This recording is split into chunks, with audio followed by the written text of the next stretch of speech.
Zara learned early that Lagos loved a spectacle. The city glittered even when it was exhausted, and if you knew how to move through its mirrored corridors, you could make a life out of reflections. She had done exactly that. She was the girl in designer silk stepping out of bulletproof SUVs, the woman whose laughter drifted across rooftop pools of the Eco-Atlantic and Banana Island mansions like a promise with an expiration date.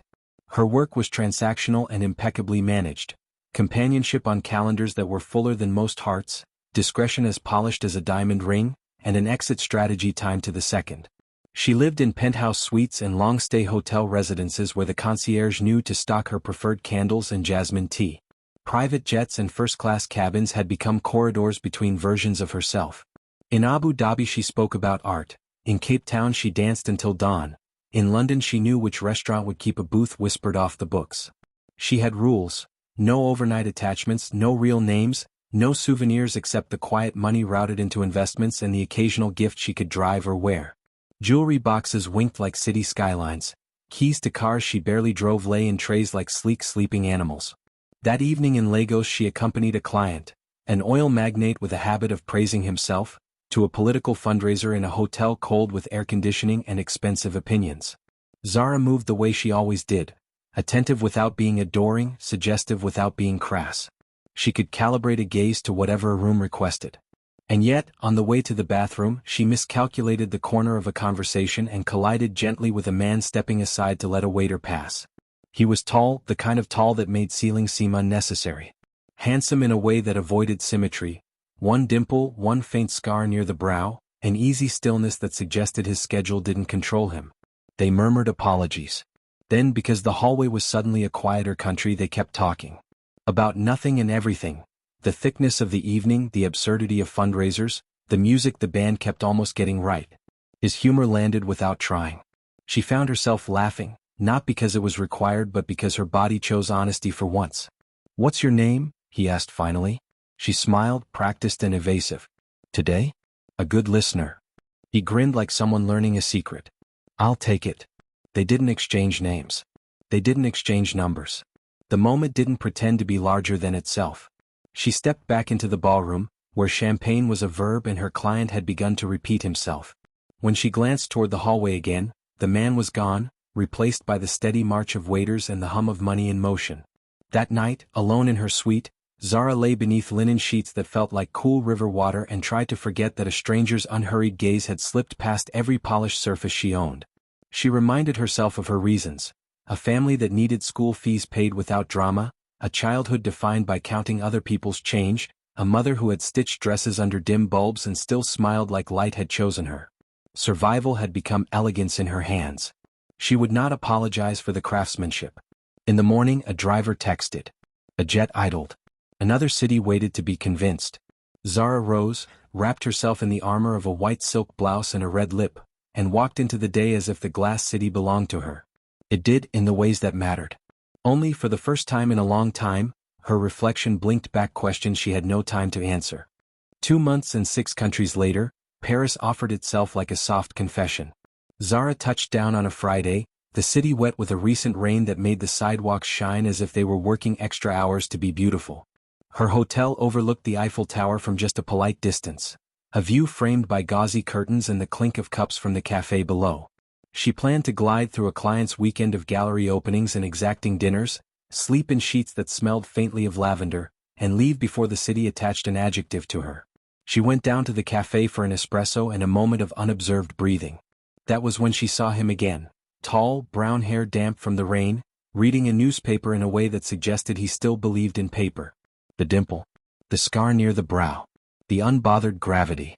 Her body recognized him before her mind confessed it. "You again," he said, as if the city had arranged the meeting because it enjoyed being cheeky. "Me," she agreed, a smile tugging at the corner of her mouth. "Did you follow me to Paris for better coffee?" "I'd happily take the credit," he said, folding the newspaper, "but fate will sue me for plagiarism." They discovered they were lodged in the same hotel, a coincidence that Paris wore like a shrug. He introduced himself only later. Noah Beaumont. She knew the name. His family's fashion empire threaded through editorials and billboards, and Noah himself modeled his own rebellious lines when it amused him. He asked about her and she curated the truth. Not lies, just edits. She said she consulted for events, traveled often, liked to keep her schedule fluid. She didn't mention that sometimes love was a costume people rented for an evening and she played the dress form that made it hang right. Paris refused to let their time be efficient. They wandered streets that looked like film sets and laughed like they had known how to do that their whole lives. They ate bowls of onion soup at midnight because the waiter insisted it was medicinal. They stood on Pont Alexander III and watched the Seine carry secrets away without judgment. He told her about designing a collection that felt like wind, motion stitched into stillness, he said, and she asked if that wasn't just another word for longing. He looked at her, then really looked, and the city exhaled. They kissed for the first time outside a tiny patisserie where the baker pressed warm palms against the glass to wave goodbye. It wasn't cinematic, it was simple and warm and unhurried, an ordinary holiness that startled her. In her world, kisses were punctuation, exclamation points to close an evening or parentheses to make space for discretion. This one was a sentence that dared to continue. They exchanged numbers only after a second coffee and a walk that ended with rain obligingly beginning and stopping at perfect intervals. No vows. No promises bigger than a weekend. Back in her room, Zara pressed her forehead to the cool window and watched the Eiffel Tower blink. On, off, on, as if teaching her the mechanics of belief. She had never been the girl who took a chance on what could break her. She preferred risks she could calculate and invoices she could send. But Noah's presence had rearranged the furniture of her mind, and the space suddenly felt like somewhere she might want to live. Sunday night arrived the way all beautiful things do in cities that eat time for breakfast. Too soon, smelling of pastry crumbs and the last kiss outside a cab. "Come back," he said, not a command but a wish sent out like a kite. "Or I will. Name it and I'll invent the reason." "Don't invent," she said. "If it's real it won't need props." He laughed softly. "Then I'll let real do its job." She watched his car pull away, then rode the elevator up alone, the numbers blinking their indifference. The city went on glittering. The room went on perfect. She lay awake and listened to her heartbeat threaten to learn a new language. Distance did what distance always does. It tried to turn warm things into museums. Noah texted in quick bursts and long paragraphs. Photos of sketches on napkins, a sliver of runway backstage chaos, a quiet sunrise from a rooftop where models pretended not to be cold. He called at odd hours, his voice smudged by time zones but steady. Zara sent back carefully portioned pieces of herself. A street shot in Marrakesh that caught the angle of light just right, a sentence about a book she was pretending to read, an emoji when words might have felt like confession. Her work did not pause because Paris had decided to stage a coup in her chest. She flew, smiled, listened, and left before goodbyes could soften into something needy. Clients gifted her with watches heavy enough to anchor boats, bracelets named after Greek letters, cars wrapped in bows like trophies for competitions she had never entered. Money moved like weather. Privacy was something she wrestled from the world and won most days. Noah wasn't like the men who built empires and then wanted to own her edges as proof of power. He didn't try to negotiate her schedule with gifts. He didn't ask for access codes to her soul.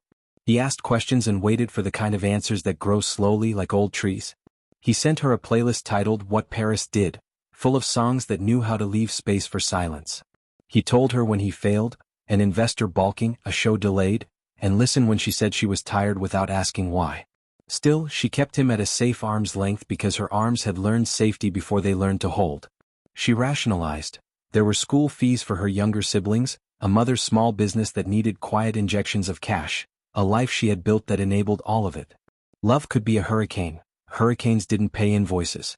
The truth was simpler and more dangerous. She had spent years perfecting the art of not being breakable. To want him was to admit she had bones. For his part, Noah tried to return to the choreography that had always worked for him. Work, travel, women who understood the rules of wanting a man in motion. Except the Paris weekend had set a standard that turned other dances into rehearsals.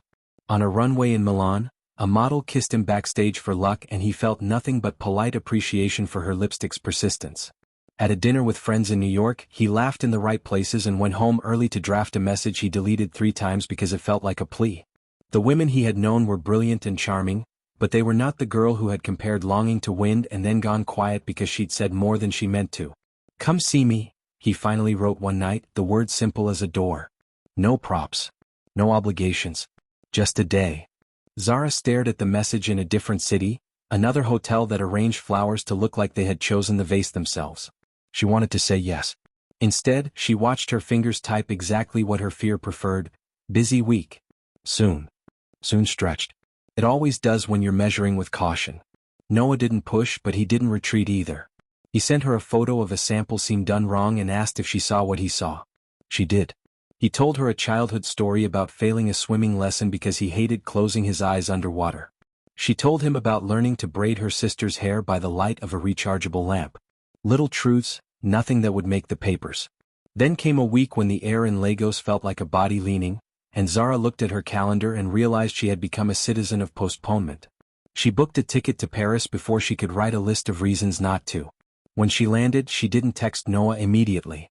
She walked the city first, reminding herself that she was not a woman who knocked on doors uninvited. But that night, she sent him a photo of the hotel lamp and 3 words that were both an apology and a key: "I'm in town." He arrived in 15 minutes, hair damp from the rain like the first time. No bouquet. No speech. Just the soft certainty of someone who had decided to show up. He kissed her like Paris had taught them both how and held her as if he knew not to squeeze too hard.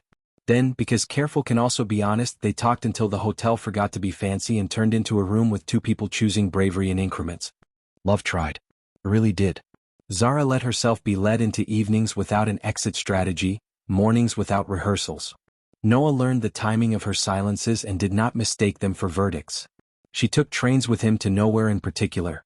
He learned how she took her tea. They made a home in the gaps both of them had learned to live around. But the past is a professional. It knows the routes we think we've obscured. A photo surfaced, Zara on the arm of a politician at a charity gala in Monaco, the angle suggestive because gossip prefers geometry to context. A blog with more appetite than ethics attached a label to her that she had never publicly chosen for herself. Someone dug up a photo of a ribbon cutting in Abuja where she stood in the background, perfectly poised, and declared her an emblem for men who collected women like stamps. Within 24 hours, Paris felt smaller. Paparazzi learned her hotel lobby's patience. Anonymous accounts offered opinions that imagined themselves as facts. Noah's name trended with hers because that is how narratives braid themselves in public. He fractured his schedule to shield her as best he could. Private entrances, decoy cars, but the thing about storms is they can smell fear and wealth. "Tell me what you need," he said, eyes steady. "Time," she said, and meant distance. She moved to a different hotel under a different name and turned off 3 phones. She looked at herself in a mirror that had no right to be that honest and finally admitted that she was tired. Not of work. Of pretending she had nothing to lose. Loving Noah hadn't made her weak, it had made her visible to herself. When she finally called, he answered on the first ring. "Say it," he said. "Whatever it is." "I don't want you to have to defend me," she said. The words felt like glass in her mouth. "I don't want you to fix anything. I don't want to be a lesson for anyone." "Then we won't fix," Noah said. "We'll understand." He took her to his studio at dawn, when the city was still practicing being awake. It wasn't a show of power, it was an invitation backstage into his reel. He introduced her to fabric like it could be listened to. He showed her sketches that were almost right and asked her why they weren't. When she told him, he nodded like she had confirmed something he already suspected, that she saw the world with a maker's eye. The scandal didn't care about their quiet. A major paper ran a piece that married innuendo to adjective. A client texted Zara a cold, lawyerly message to pause engagements until reputational matters are clarified. Another tried to wire her a silence fee, which said more about him than about her. She returned the money and blocked his number. Noah's family called an emergency meeting that sounded like a boardroom pretending to be a living room. His father worried about the brand. His mother worried about her son's face, which had acquired a set to the jaw she recognized from his childhood when he decided to swim with his eyes open after all. "You'll be judged with her," they warned. "I'm judged anyway," he said calm. "Let it at least be for the right reasons." Zara, overhearing some of it from the hallway where she didn't belong, felt the old instinct rise: leave before you cost someone something. She had built an impeccable life out of exits. She could build another if she had to. She wrote Noah a note on the back of a pattern draft: "You deserve clean weather." She packed a single bag and left the studio key on the table. He found her at the station because of course he did. "You don't get to decide for me," he said, breathless from running but firm. "I'm not deciding for you," she said, and hated how small her voice sounded. "I'm deciding for me." "Then decide the truth," he said. "Not the fear." The train announcement tried to hurry them. Paris tried to mind its own business and failed.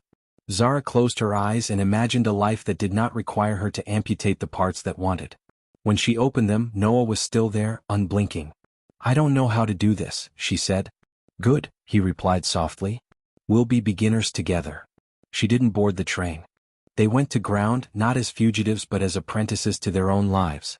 Noah paused public appearances that weren't essential. Zara rebuilt her calendar with a cruelty that looked like mercy. Fewer clients, clearer boundaries, a pivot toward consulting on the very events she once adorned. It turned out she had an eye for flow, for the way a room breathes when a seating plan respects conversation rather than status. Word spread quietly in the circles that matter more than headlines. Trust did not appear with grand gestures. It arrived as small reliabilities. He was on time. She told the truth the first time. He admitted when pride asked for a vote. She said when silence was a bruise, not a preference. They learned what the other feared and built guardrails so those fears did not masquerade as personality. On a rain-bright morning in Paris, Noah finished a collection he had been fighting for months. The garments moved like they had wind inside them, which is to say they felt alive. He asked Zara to walk through the studio wearing pieces that would never touch a runway. Mock-ups, experiments, the kind of garments designers make for themselves when no one is watching. She moved and the clothes learned. He took notes and then put the pencil down because he preferred looking at her more than at the work. This is a love story, he said quietly, surprising himself a little. The clothes? She asked, smiling. You, he said. Me. How we decide to hold what we've been given. They went away for a few days to a small town where the river behaved like a secret. They rented a cottage with ceilings too low for Noah's height and laughed every time he ducked. They cooked an omelet that refused to cooperate and ate it anyway. They kissed with the patience of people who understood that speed is a cousin of fear. When the moment tilted toward intimacy, they treated it with reverence rather than spectacle. No choreography. No performance. Just warmth, breath, consent layered like blankets, the kind of intimacy that builds rather than burns. Zara, whose body had often been a well-lit lobby, discovered it could also be a sanctuary reserved under her own name. On the third evening, they sat on the cottage steps and watched the sky negotiate with the river about the pinks it preferred. Zara told Noah, finally, the unvarnished origin story, how poverty isn't only hunger but also the noise of overdue things, how she learned to be useful and then learned to be invaluable, how she designed a life that funded a future for people she loved and then discovered she'd mortgaged her own. She did not apologize. He did not ask her to. I'm not ashamed, she said. But I used to be. And sometimes shame pretends it's the truth coming back. I don't need you to rename any of it, he replied. Just let me be here when old words knock on the door. They returned to Paris lighter than they left. The scandal, having found new meat elsewhere, retreated to the stale corners of the internet where outrage goes to age. Work returned to a pace that felt like choice rather than chase. Zara met Noah's mother for tea. The older woman was warmer than expected, formidable in a way that felt like a blessing. Make my son late to dinner sometimes, she said, smiling. He needs reminding that life is not a board meeting. Zara laughed and promised nothing. Promising had never been her language. But every day she kept showing up, which is the only promise that matters once you have learned how fragile promises can be. A year later, Lagos welcomed them like a story that had finally learned its moral. They hosted a small gathering on a rooftop where the lagoon wore the afternoon sun like jewelry. The guest list was not the point. The food was good because they refused to let it be otherwise, and when the wind tugged at the tablecloths, Noah said it made the place look like it could sail. Zara had moved back into a home that was hers, not a suite held hostage by a loyalty program. Paris remained, of course, Noah's studio, their apartment that smelled like coffee and pencil shavings, but Lagos was where her laughter sounded like it knew the roads. She had launched a small foundation that offered quiet scholarships to girls who needed school to be less of a fight. She consulted on events and insisted on fair wages for the people who made glamour possible. Florists, servers, drivers whose names had gone unlearned for too long. Noah's collection, the one that moved like wind, had gone from art to commerce without losing its spine. He and Zara traveled for work together sometimes, and when they didn't, they traveled to each other. Private jets and first class still existed, but now the tickets felt like logistics rather than identity. Jewelry still glittered, but now it lived in a drawer with a note that said we're on days when the world needs a little extra sparkle. The cars were for errands and escapes to the coast. Wealth became a toolkit, not a mirror. One evening as Harmattan whispered over the city, they dressed for no reason and went for a drive. They ended up at the hotel where they had collided years ago, the fundraiser ballroom now hosting a conference about sustainable cities. They walked the hallway where a dimple and a scar had first introduced themselves to a woman who told the truth with edits. Do you ever miss it? Noah asked softly, meaning the old life, the velocity, the invulnerability that masqueraded as control. Zara considered. Sometimes I missed the clarity, she admitted. Every hour had a price. Every door had a keycard. It was neat. And now, he asked. Now is messy, she said, slipping her hand into his. But it's mine. They returned to the rooftop, where friends arrived with unannounced desserts and music borrowed from playlists titled with inside jokes. Under string lights that made the city look like it had freckles, Noah stood and raised a glass. He didn't make a speech. He simply looked at Zara the way he had in Paris on a rain-printed morning and in a station where choices tried to run on rails. To the wind, he said finally. And the ones who learned to move with it. Laughter chimed, glasses kissed, the lagoon kept its glittering counsel. Later, when the party thinned to the comfortable few who knew how to stack plates without being asked, Zara and Noah slipped away to the quiet edge of the roof. They stood in the breeze like two flags that did not need a nation to be certain. Do you believe in forever? She asked, not a challenge but a curiosity turned out toward the night. I believe in choosing, he said. Every day. Forever is just a collection of those. She nodded, letting the math be beautiful. Below them, the city negotiated another evening, hawkers calling, traffic dissenting, the ocean reminding everyone that beginnings and endings are often the same line if you squint. Zara placed her head against Noah's shoulder and watched the world continue. This was not a fairy tale but something better. A life that had learned how to be honest, a love that had survived flash photography and the architectures of fear. They did not own the weather, but together they owned the way they stepped into it. And when the wind rose, as it always does in cities that love a spectacle, they rose too, not as reflections but as people who had chosen to be seen.